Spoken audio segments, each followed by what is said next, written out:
Listen to KSL for the new and traditional content you've always loved. There's the new Inside Sources, expanded from 9 to noon, and new expanded news coverage with Maria Chaleos on midday, noon to 3. And of course, the news and weather from voices you love, mornings and afternoons. Here are new traditions and the familiar ones on KSL News Radio, 102.7 FM and 1160 AM.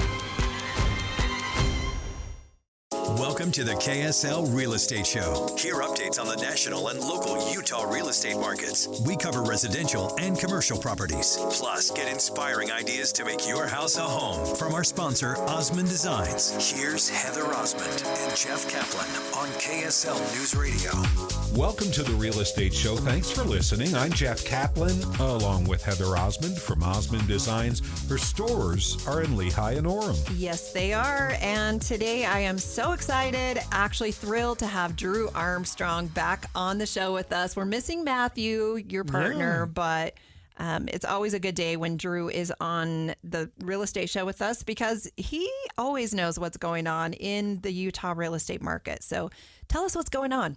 Well, thanks, Heather. I'm super happy to be here. It's been a while. So the real estate market is interesting this year. Our sales are actually up a little bit, just 2%. Prices are up 2%, but the sales are actually, it depends on the county. Some places the sales are up 8% year over year, which is kind of interesting. But rates have not fallen like we kind of hoped and expected that they would. It looks like maybe in August that'll happen a little bit. Maybe so in the near future, in the next month or two, I think we might see them come down a little bit.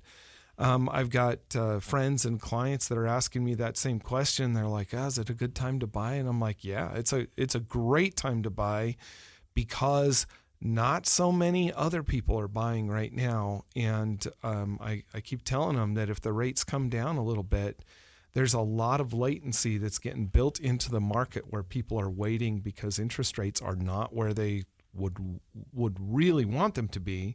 And so they're waiting to purchase. And if those rates come down, then I would guess that we'll see people waiting in line for affordable houses. Do you think that if the Fed drops interest rates a quarter or a half point next month, September, that's going to be rocket fuel for the market? They will do a quarter or a half point. Rocket fuel, a half point might be a little bit of that, but there's a reason that they're not dropping them fast is because if they drop them fast, it'll shock the market to the point where we will see absolute rocket fuel. Everybody's going to be going, buy. Yeah. And so I've told my friends and clients and family members that it's probably a pretty good time to go ahead and purchase right now.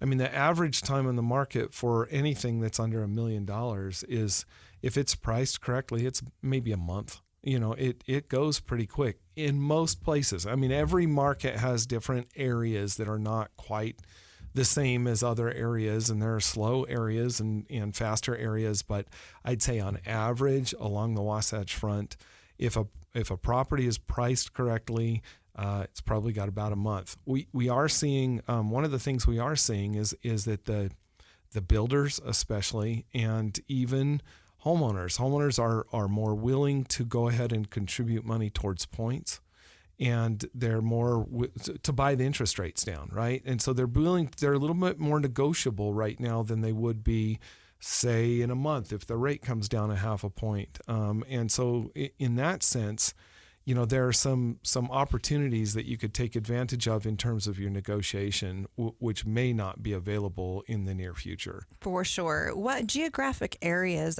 in particular are really hot right now, would you say, Drew? Oh, probably the areas that do get hot normally.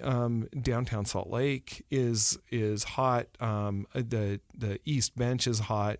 If you get out into Riverton and Sandy and the Harriman area, it's pretty hot. One of the things that I've seen that is kind of, I sold I think it was the 17th house in Eagle Mountain. I know it was the second house that was not on more than a 5-acre parcel out there. It was the second house in a subdivision that was out there ever in the ranches. And it is interesting because at this point, with the amenities that are out in Eagle Mountain and Saratoga Springs, that area is not what it used to be in terms of people going, well, there's nothing out there. I mean, they've got a Costco, they've got everything is available there at this point, to the point where even now out in Eagle Mountain City Center, people are not. I almost have to suppress my own feelings about that area because I've done this for so long. I've always been like, wow, who would want to be out there? But out in City Center, they have the amenities that people look for. And so I think that's it's interesting because we've always had this certain amount of built-in, the ranches versus City Center is a different price. And I'm not seeing that anymore. And so I think that, when you start to get the amenities in and you're not sacrificing to go into the outskirts kind of an area of anywhere, then things change. And so I thought that was interesting. Northern Utah County is really pretty hot right now.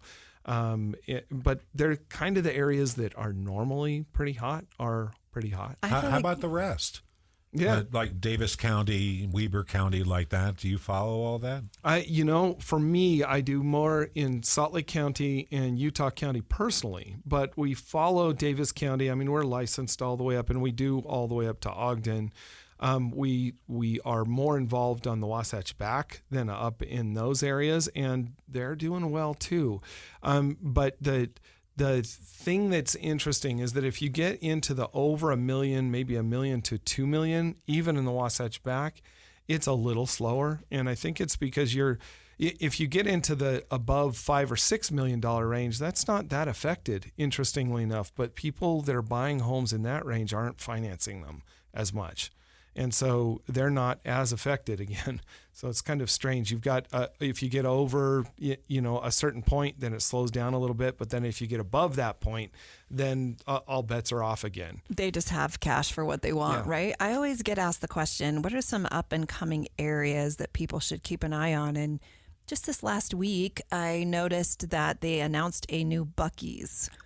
So if you've never heard of Buc-ee's before...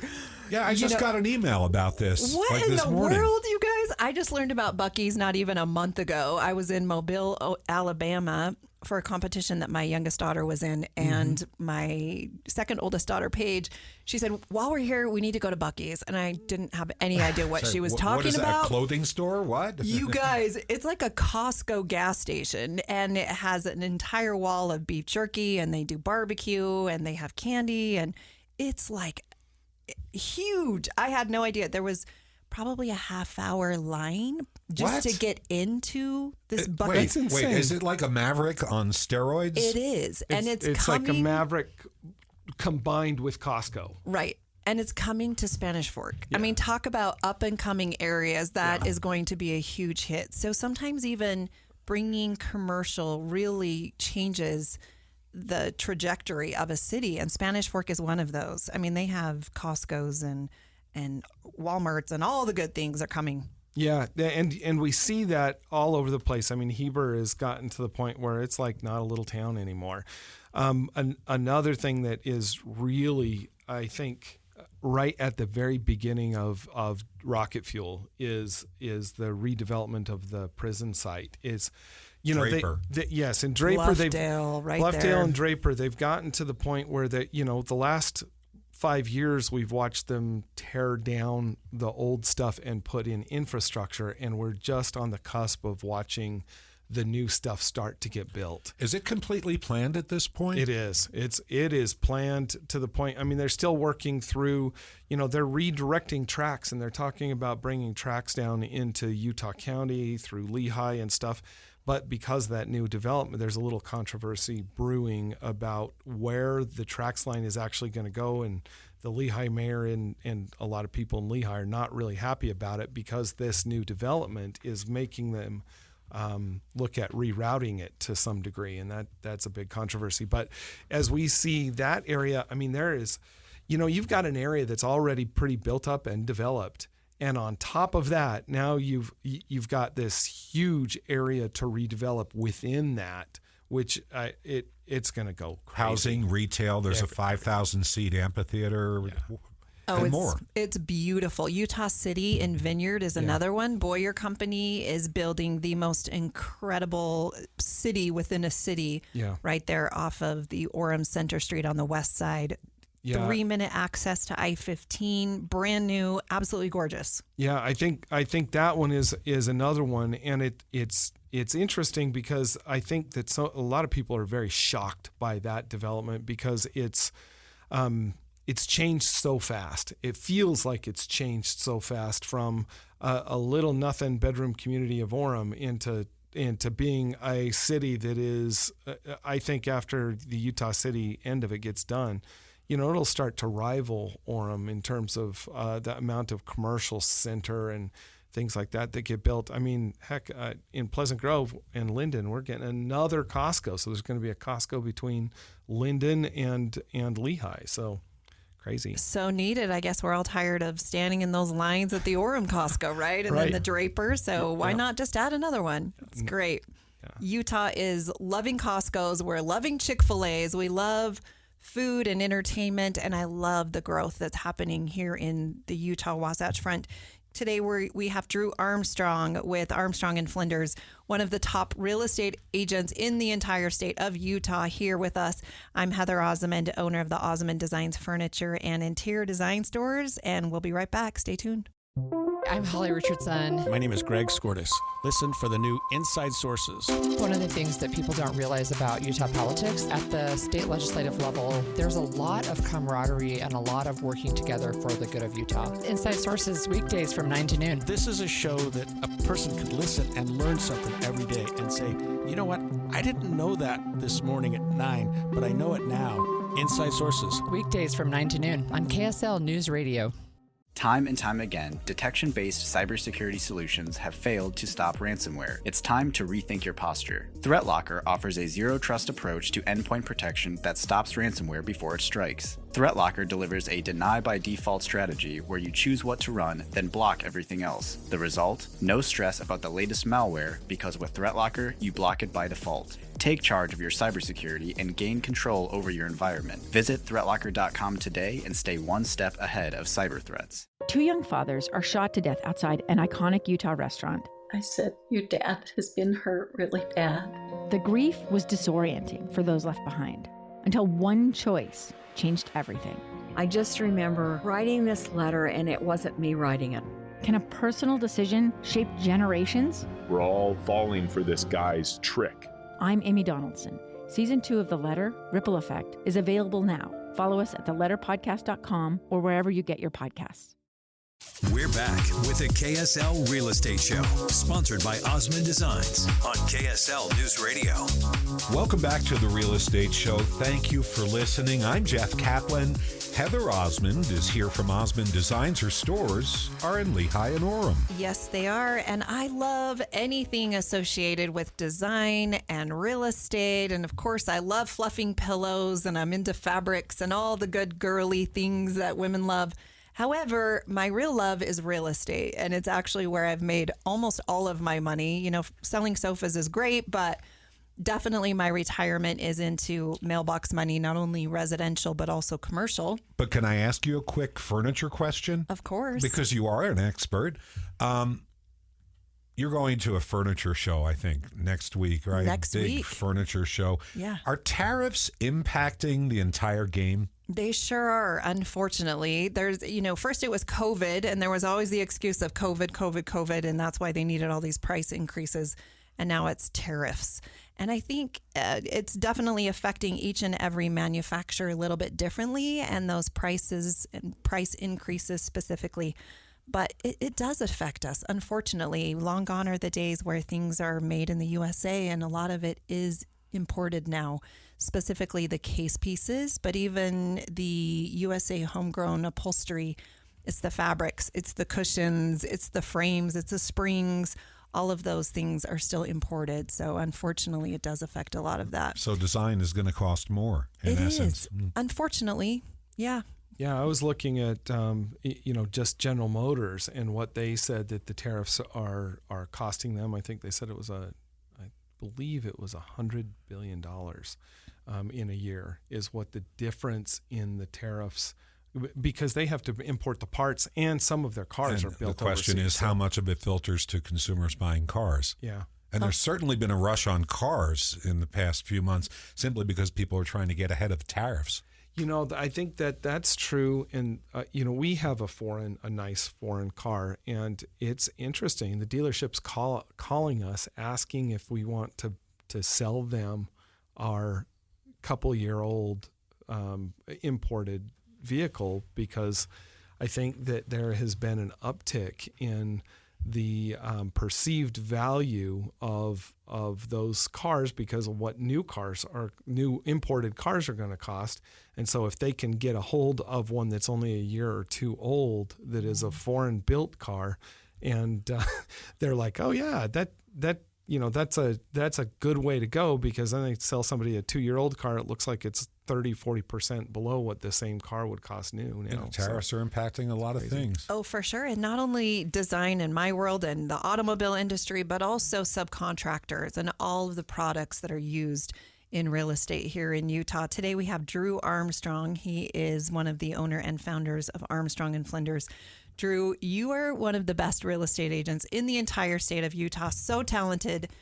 Probably the most techie real estate agent that I personally know in Utah.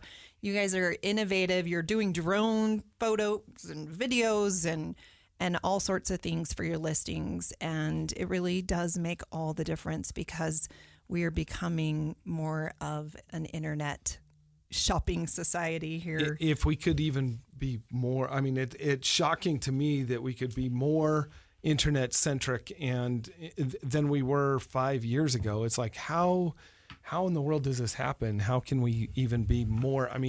But people's expectations are, it's almost like they're like, well, why do we have to actually go out there and look at that? They want so much information up front, and floor plans and pictures and videos. And for us, I have to be really careful saying this, but we've actually gotten to the point where we're like, we need a little mystery still.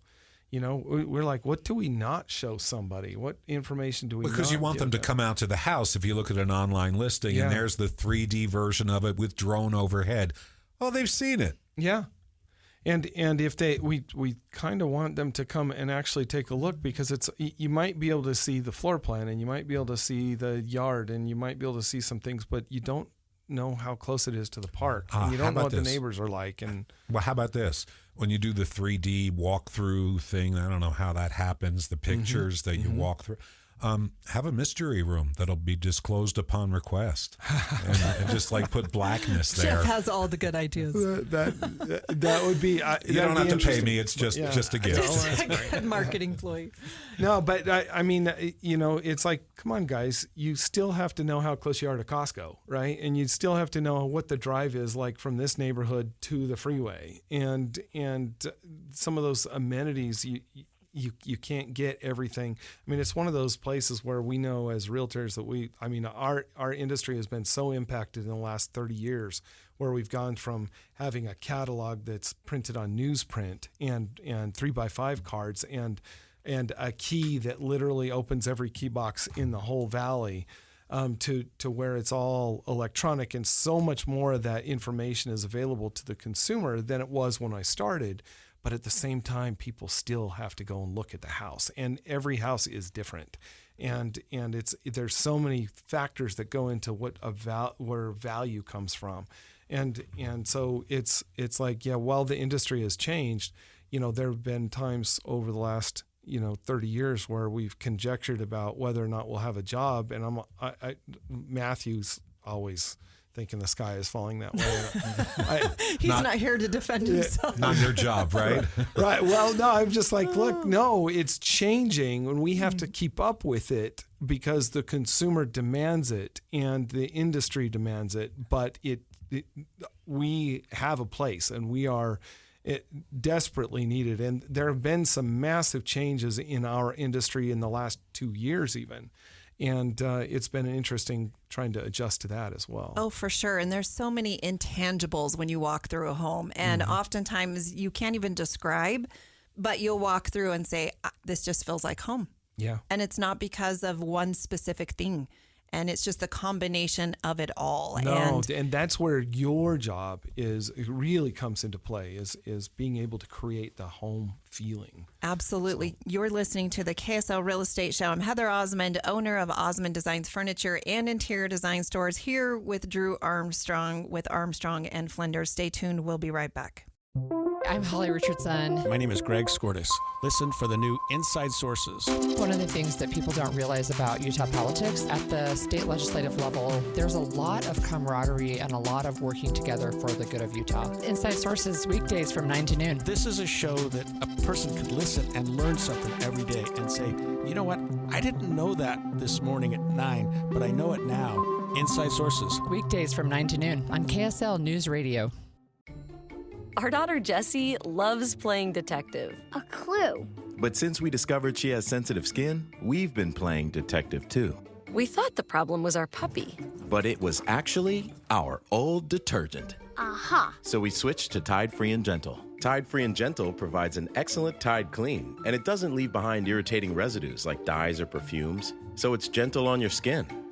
Case closed. If it's got to be clean, it's got to be Tide Free and Gentle. Two young fathers are shot to death outside an iconic Utah restaurant. I said, your dad has been hurt really bad. The grief was disorienting for those left behind, until one choice changed everything. I just remember writing this letter, and it wasn't me writing it. Can a personal decision shape generations? We're all falling for this guy's trick. I'm Amy Donaldson. Season 2 of The Letter, Ripple Effect, is available now. Follow us at theletterpodcast.com or wherever you get your podcasts. Welcome to the KSL Real Estate Show. Hear updates on the national and local Utah real estate markets. We cover residential and commercial properties. Plus, get inspiring ideas to make your house a home from our sponsor, Osmond Designs. Here's Heather Osmond and Jeff Caplan on KSL News Radio. Welcome to the Real Estate Show. Thank you so much for listening. I'm Jeff Caplan. Heather Osmond is here from Osmond Designs. Her stores are in Lehigh and Orem. Yes, they are. And I have one of my favorite guests on today, Drew Armstrong. I've known you for over 28 years. In fact, Drew and I worked in one of our, I guess it was my second real estate office, but we worked in the same real estate office when we were brand new. We didn't know what the heck we were doing. Early 20s. We were broke Yeah. and we're trying to figure out how to be real estate investors. And then, of course, we've just been friends forever. You and Matthew and I, we go way back. We have hilarious stories that we've shared. But I've watched you, Drew, go through not only planning commission and city council meetings and whatnot. Design review board. Yeah, design review board. But you're an expert when it comes to zoning and development changes that really impact the market. And as a real estate agent, a lot of people don't have that skill. So I wanted to ask you some questions about that. Not only do you own your own personal home, but you're an investor. I'm an investor. And we both individually own a lot of real estate, and we have a lot of renters. And I know specifically you just finished another location in Pleasant Grove. So tell me a little bit about your experience in working with city organizations and how that has helped you being an investor. Well, my dad was on a planning commission when I was a kid, and my dad was a builder developer, and it's surprising just being able to be around it enough, how much you can absorb, and having served on planning commissions I've been on our city planning commission, I've been on the county planning commission, and now I'm on the design review board, and so it's been about 10 years around that. And when you're what they call a citizen planner, the city really encourages and hopes that you will take advantage of the educational opportunities that are availed to city planners. And so they want to send their city planners to the APA conferences, the American Planners Association conferences that are held a couple times a year in Utah, to get continuing education for the planners and things like that, and people that are in that industry. And they begged the planners to go to those when I was on the planning commission. And I was like the one that was like, I will go to every single one of them. They're fantastic. And I'm going to go specifically. I've got an interest, and I've always had an interest in downtown revitalization and fixing old downtowns that are not doing as well and what it takes to get there. But I think that what makes a difference is learning how city government works. That is super important, and understanding that there are differences between city governments, especially, honestly, it depends on the size of the city, makes such a huge difference. If you get two cities that have about the same population and the same type of city government, they will be surprisingly similar in terms of the problems and challenges that you have when you go to do some development or within that city. And then if you move up to the next size, so if you get to like a Orem or Provo size, then those two cities work quite similarly to each other, because they've got staff at the same levels of staff that are professionals versus part-time, or are have about the same amount of experience. And then if you move up to a really big city like Salt Lake City, they've got lots of staff that are salaried staff in every department. Instead of one person wearing three hats, they've got different people that you have to approach. And in some ways that works better, because now you have somebody that is a specialist in dealing with what you're trying to get through, or where with a small town, you've got one person that does 4 different jobs, and they're wearing all these different hats. And in some ways that's great, and in some ways it makes everything really slow. And so you kind of have to understand what the difference is and what kind of expectations you should have as far as that goes. But you also need to understand what the role of the Planning Commission is, and what the role of the Design Review Board is, and what kind of control a city council has on holding you to code, or needing to massage that code or change it. And I mean, I've done a lot of code text amendment changes with different cities. When you go through and you're like, well, we can't meet that. How do we address it? How can we fix it? And knowing what the motivation of the city is to accept that or not to accept that, because you have to kind of understand what the city wants, and whether or not you fit within what the city's hopes for new development in a certain area are, or redevelopment. And you have to be able to get comfortable with knowing what you can and can't do, because all those ordinances are there to make our cities better and to make people more comfortable with their neighbors. But you also have to understand that sometimes you'll run into a problem within the code or something that is running counter to what the city's goals are. And, if you can point that out in a way that makes sense, the city is oftentimes willing to go ahead and just say, you know what, you're right, let me help you fix that. And you go through the process there, and you can fix those things. Eventually, you end up before a zoning board, right? And there's a public hearing. Yeah, we don't have like a zoning board per se. We've got planning commissions, and so that's what the planning commissions serve as zoning boards. And public comment. Have you ever been in a situation where they're screaming and holding signs? Absolutely, and I've been in situations like that. I recently had an experience where I had a friend that was trying to get a variance, and I called him up because I heard about it because of the public clamor, and I'm like, you're going about this wrong. That's the wrong venue. We used to have in this specific city, we used to have a committee or a commission, and so you'd go and even if it didn't quite meet the tenets, the 4 corners of the law, if you could explain it well enough, people would be like, that does make sense. And they'd go ahead and you could get a variance and move forward.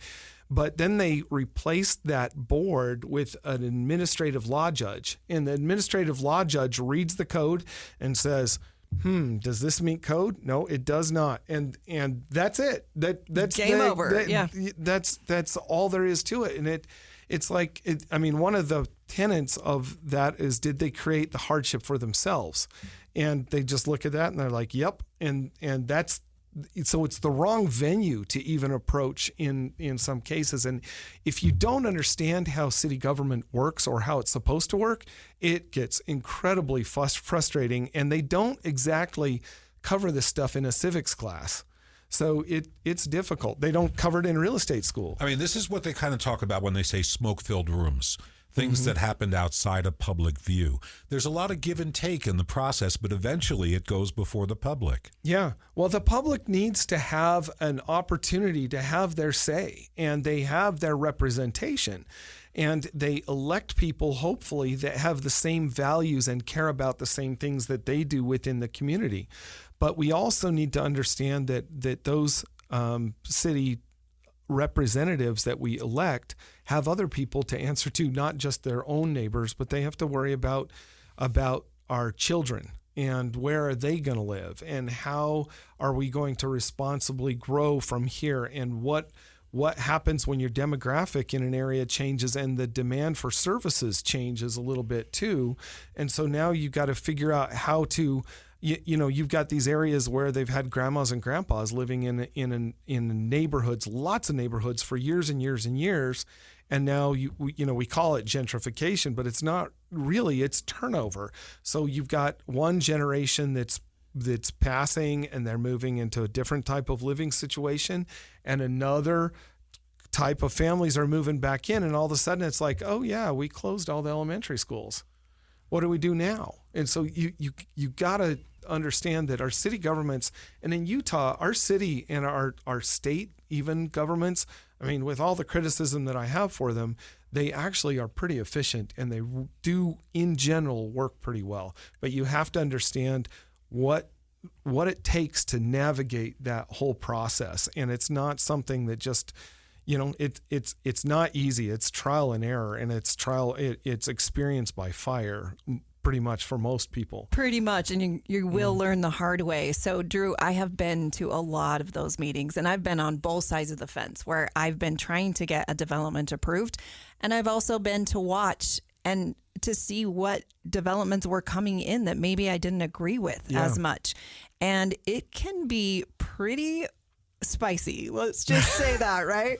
Neighbors yelling at neighbors, and oftentimes the media's there. KSL's been there, and it can be really, really ugly. Don't shoot the messenger we here. love KSL. They're just reporting what's going on, but you really do have to be a flexible presenter when you are a developer in some of these areas. And it can be on a small scale or it can be a large scale. And having those great relationships with the people that are working within each individual city is key, because you don't want to go propose something that the city doesn't want. So finding a city that wants what you would like to invest in as an investor, as a real estate developer, is so important, because then you're not swimming upstream.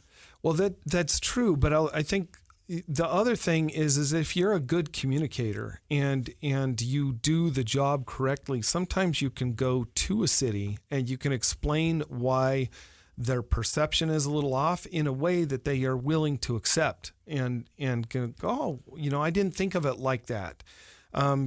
Sometimes I've seen it several times where you've got families, grandmas and grandpas, that are moving out of homes that they've lived in for years and years and years, and we don't have a lot of senior level developed housing.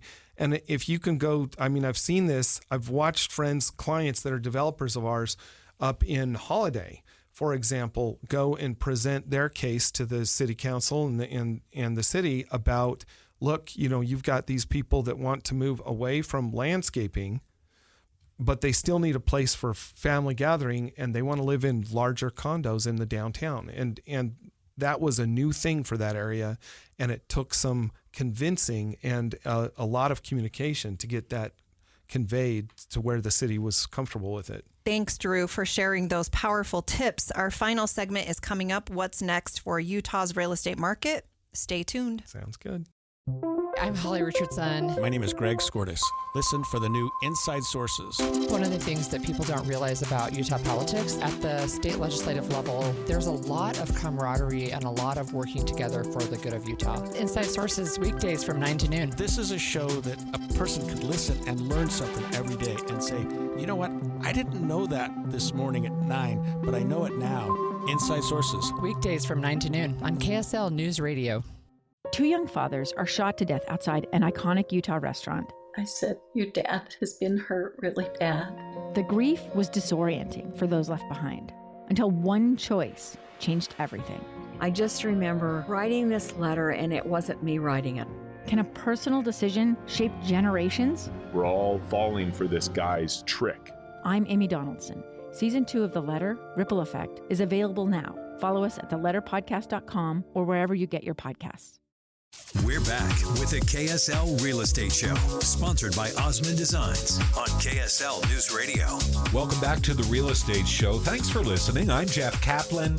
Heather Osmond is here from Osmond Designs. Her stores are in Lehigh and Orem. Yes, they are. And first and foremost, we want to give a shout out to Central Bank. I love this bank so much. Specifically, the people that work at the bank. They are incredible.